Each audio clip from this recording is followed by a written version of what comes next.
भाई साहब ने पूछा है, भाई बिहार में तो सब चीज जाति पर वोट देता है, आप लोग जरा बताइए आप में से कितने लोग मोदी जी के जाति के हैं? अच्छा चलिए मान लीजिए क्या भाई मोदी जी के जाति नहीं, तो सांसद महोदय जो जीते हैं उसके जाति के कितने लोग हैं यहाँ? चुप।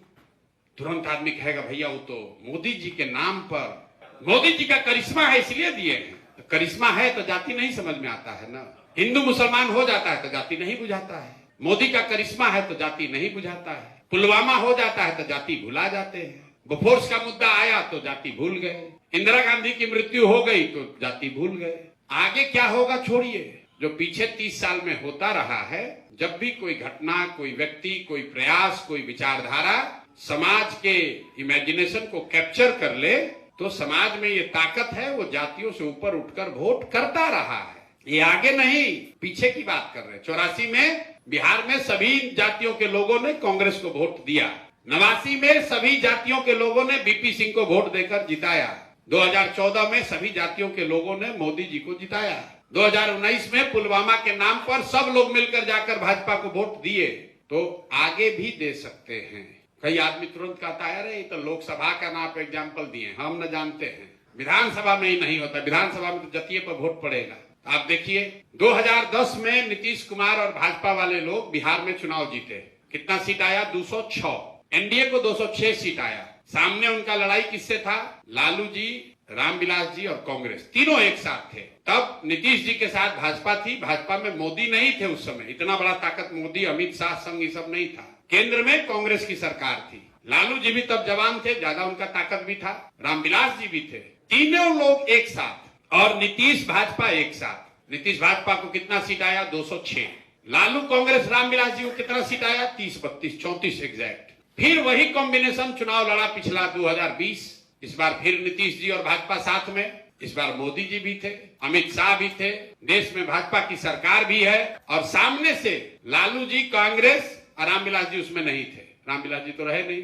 लालू जी भी अब थक गए हैं, उनका लड़का ही नेतृत्व कर रहा था। कांग्रेस भी उस समय देश में राज कर रही थी, अब उससे कमजोरे हो गई है। इसके बावजूद नीतीश भाजपा के कॉम्बिनेशन को 115 सीट आया।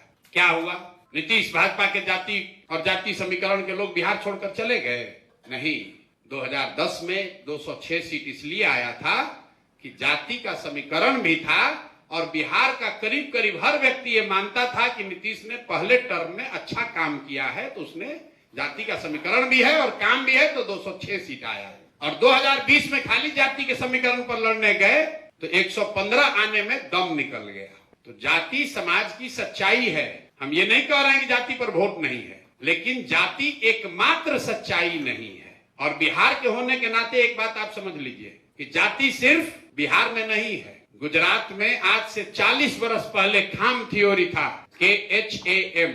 जैसे यहाँ पहले कहते थे ना कि दलित मुसलमान और सवर्ण वोट देता है कांग्रेस को, वैसे ही क्षत्रिय, हरिजन, आदिवासी, मुस्लिम कांग्रेस को वोट देता था। बीजेपी ने आंदोलन चलाया खाम थियरी को तोड़ने के लिए, पटेलों को इकट्ठा किया।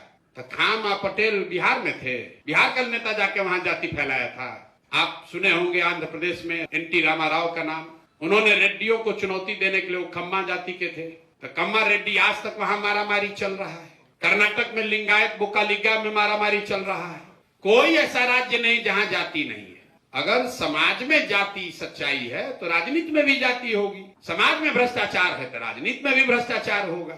लेकिन अगर आप राजनीतिक नेतृत्व लेना चाहते हैं, राजनीति के जरिए समाज का अगुवाई करना चाहते हैं, तो आपके पास ये विकल्प नहीं है कि समाज में सब कुछ अच्छा हो जाए तब आप उठिएगा, जगिएगा समाज को सुधारने। क्योंकि ना जाति कभी खत्म होगी, ना कभी आप राजनीति कीजिएगा। आदमी कहता है भैया कैसे राजनीति करे, बड़ा जाति है, कैसे राजनीति करे, पैसे नहीं है, बाहुबल बहुत है। तो भैया ना जाति खत्म होगा, ना कभी आप राजनीति करने आइएगा। और अगर जाति खत्म हो ही जाए, बाहुबल, भ्रष्टाचार खत्म हो ही जाए, तो फिर आपका जरूरत क्या है? जो ठीक करेगा उसी को राजनीति करना चाहिए। भैया जगह बनानी पड़ेगी। जब मन बनाइएगा तो जगह अपने आप बनेगा।